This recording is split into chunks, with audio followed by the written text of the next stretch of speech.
Well, I come to ask you a question today that I truly believe has the ability to totally shape your life.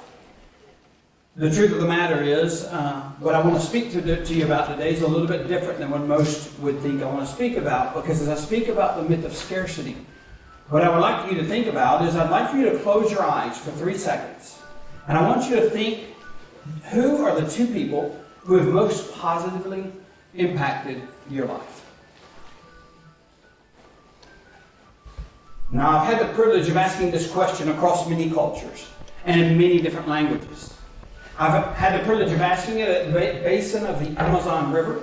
I've asked it in the world's driest desert. I've asked it in the most populated places around the world. And the answer that I receive always comes back to one thing.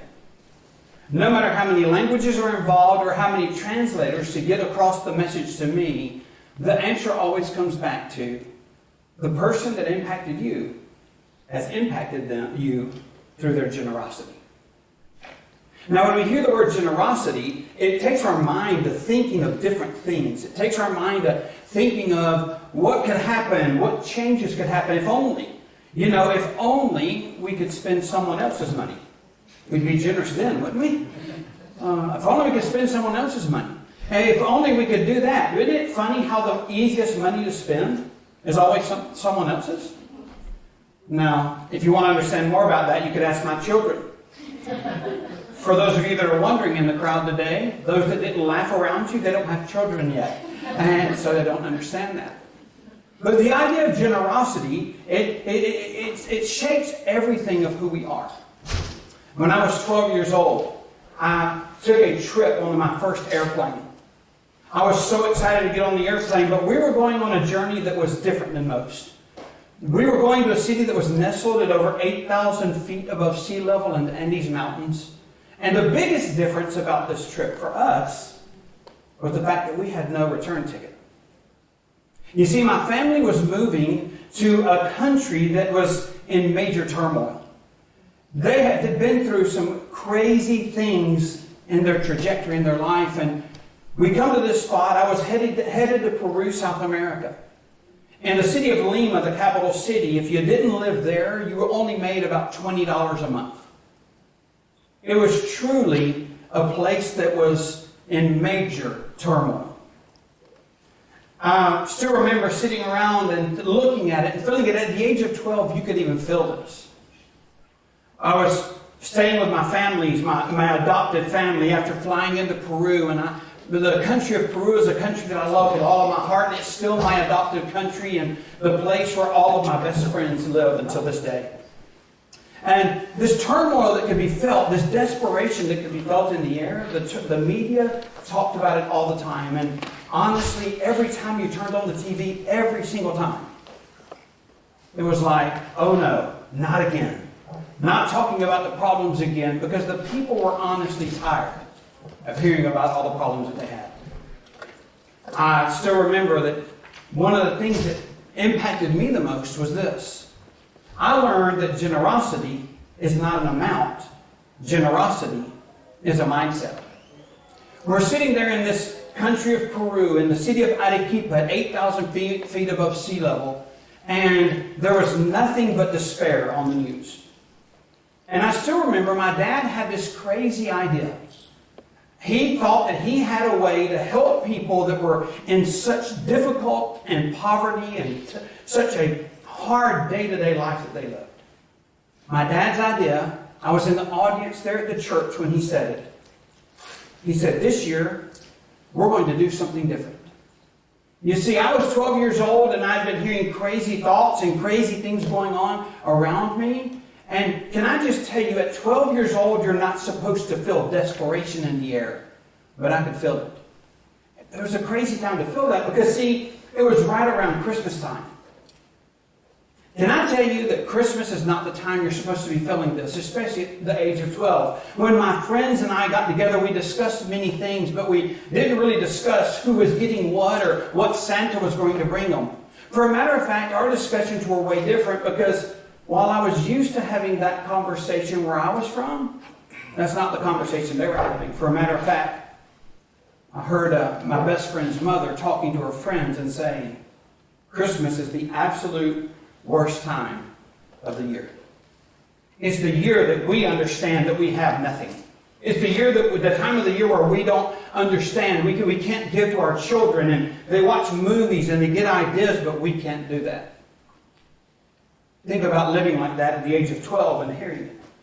My dad had this idea, and he announced that day, here's what he said. He said, this year we're going to give out Christmas baskets to 10 different families that are in more need than we are. Now, my dad didn't have what I have because, see, at the age of 12, I lived growing up and living almost in the houses of my adopted families. Like weeks at a time, spending the night at their houses. We were sitting there, and when my dad announced this, I was there at church, and I promise you, I have never felt as angry in my life. It was like the blood in me started to boil. I thought, how in the world can he think that's a good idea? He doesn't know the reality. I cannot imagine him pushing an agenda of asking my friends and their families to give stuff away. For a matter of fact, I'd been laying in bed with all the siblings. We'd been laying in bed trying to go to sleep one night, and I couldn't go to sleep. And small of a house as it was, I overheard the parents talking and whispering to each other how they didn't know what they'd be eating the next day. And my dad talking about giving stuff away. While I was sitting there at church, my blood began to boil, and I looked around and thought everybody else would be mad too. But I realized they weren't. They were way more receptive to the idea than I was. That day as we left church, we started walking back home, and I'm telling you, the conversations on the way home were the craziest conversations ever, because my context, what I had heard, was there wasn't enough to eat. But on the way home, they were talking about ways that they could make stuff and build stuff and do stuff to help families that had more need than they did.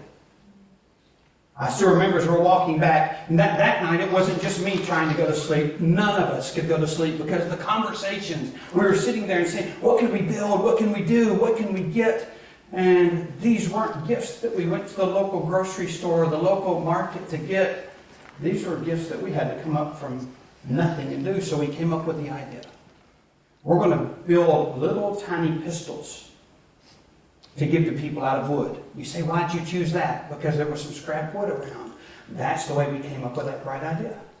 So we were sitting there, and me and my friends, for days and for weeks, we're just so excited. We took sandpaper and we were sanding down these pistols. And then we had the bright idea we could take condensed milk cans. We could take these condensed milk cans and we could build robots out of them. You put construction wire and you put them together, and I'm talking about, I am not the greatest builder in the world, but I didn't have to be, because we were just sitting there and having the time of our lives building this, and we were with Sharpies. We were drawing the faces on the cans so that they could have these cans. And they were built into these robots. I'll tell you that Christmas morning could not come soon enough. I've never felt the anxiety and the excitement that I felt that year, because I was so excited that I was going to be a part of giving away these gifts that we had built. It was amazing. I've never, to this day, never felt that again. We walked out and we went to the houses of people that really had some desperate need, and we had baskets, and they had this beautifully built robot.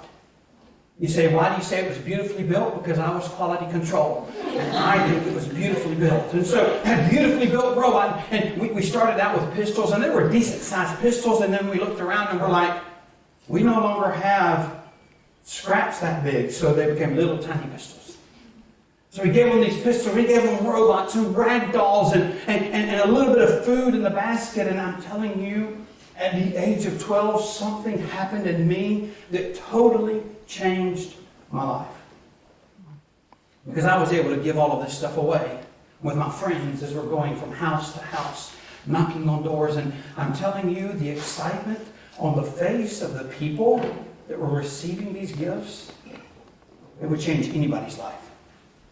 I'm 48 years old. Until this day, I still remember it as if it was yesterday. The impact we made on them was amazing, but can I tell you that the impact we made on them was absolutely nothing in comparison to the impact that it made on me. Because see, what I learned about generosity that time was this. Generosity fulfills the giver more than it does the recipient. I also learned about generosity and how it bonds people together that have decided to be generous. Not just one-offs, but together to put together a plan to be generous. And then the third thing that I learned that was a very powerful lesson is this. Generosity is not always tied to money. For a matter of fact, we misuse the idea of generosity when we tie it to currency. Because see, generosity is not an amount. Generosity is a mindset. So today I come to tell you that there's a myth that there's scarcity around the world. Because truly there's no scarcity of the things that really matter. Because I can tell you what we did that day changed my life and it changed the lives of my friends as well. The overarching truth of everything we learned is this. Generosity, it inspires generosity. And you better watch out because it is contagious. Generosity inspires generosity, and it is contagious. We walked home, funnest walk home ever that day. We walked and we walked and we were laughing and we were crying and we were so excited about what had happened. And a few days later, my adopted mom was sitting there talking to her friends, explaining to them how she had never had a Christmas quite as great as this Christmas in her life. Because, see, generosity, it inspires generosity. And you better watch out because it's contagious. What happened was this. My adopted mother, she found abundance in the midst of scarcity.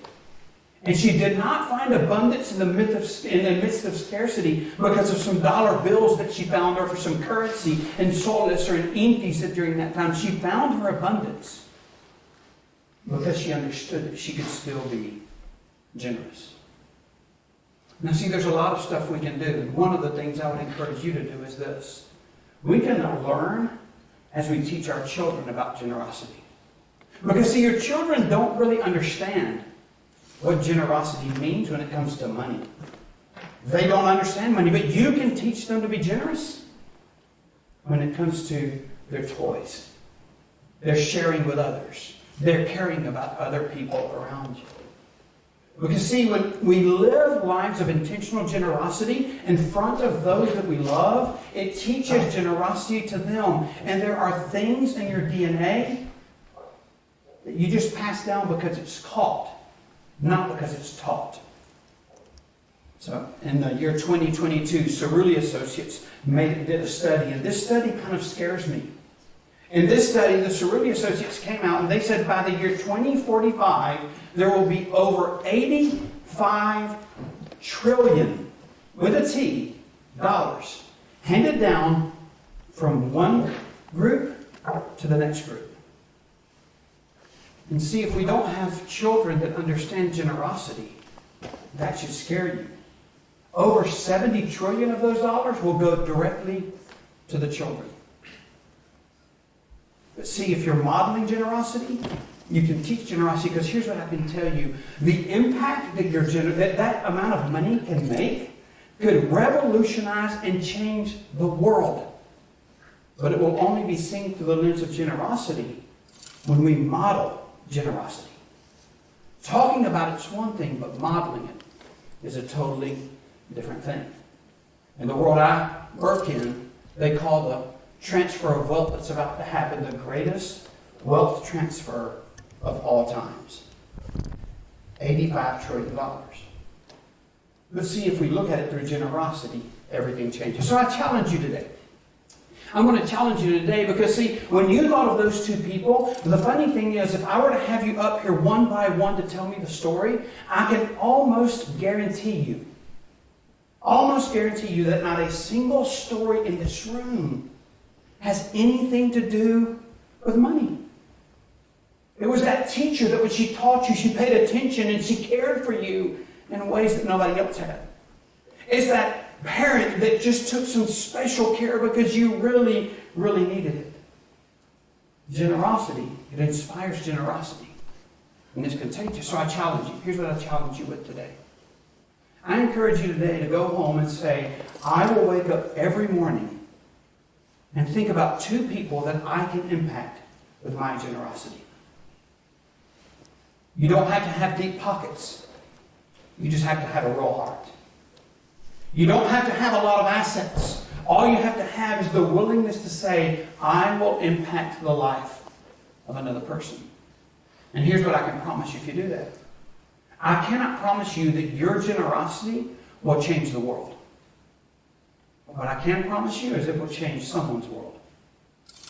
But what I can promise you even more than that, I can give you a money-back guarantee that it will change your world. Generosity changes things. I'd like for you to think today about those 2 people that have impacted you the most. And then I want you to think about 20 years down the road, 30 years down the road, when your family gathers around for a special event, something like Christmas. As they gather around and as they're talking to each other, here's what I want you to think about. I want you to think about how they will talk about you and the legacy that you left behind. Now, can I tell you that the idea of legacy is one that I believe is misplaced? Those that focus on leaving a legacy never do. But those that care about living a legacy always do. What will your family say about what you left behind?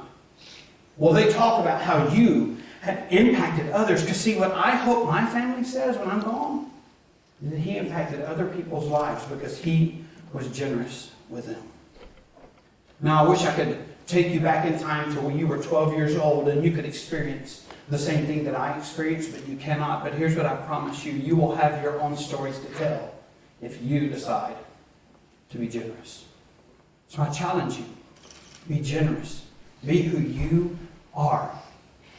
Be who you are, but give away to others. Now, I'll close with this thought. Something for you to consider is this. Think about how people know you today. Think about the changes that you make to those around you.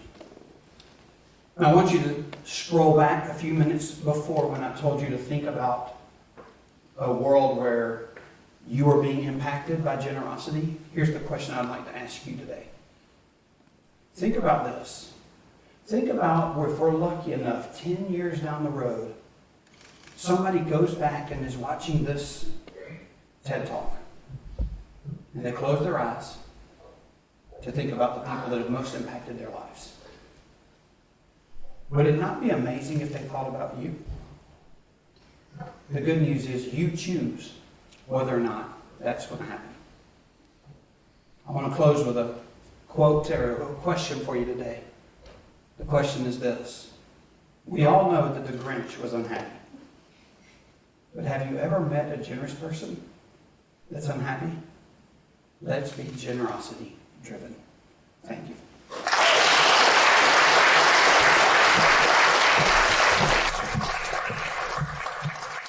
Thank you, Chris.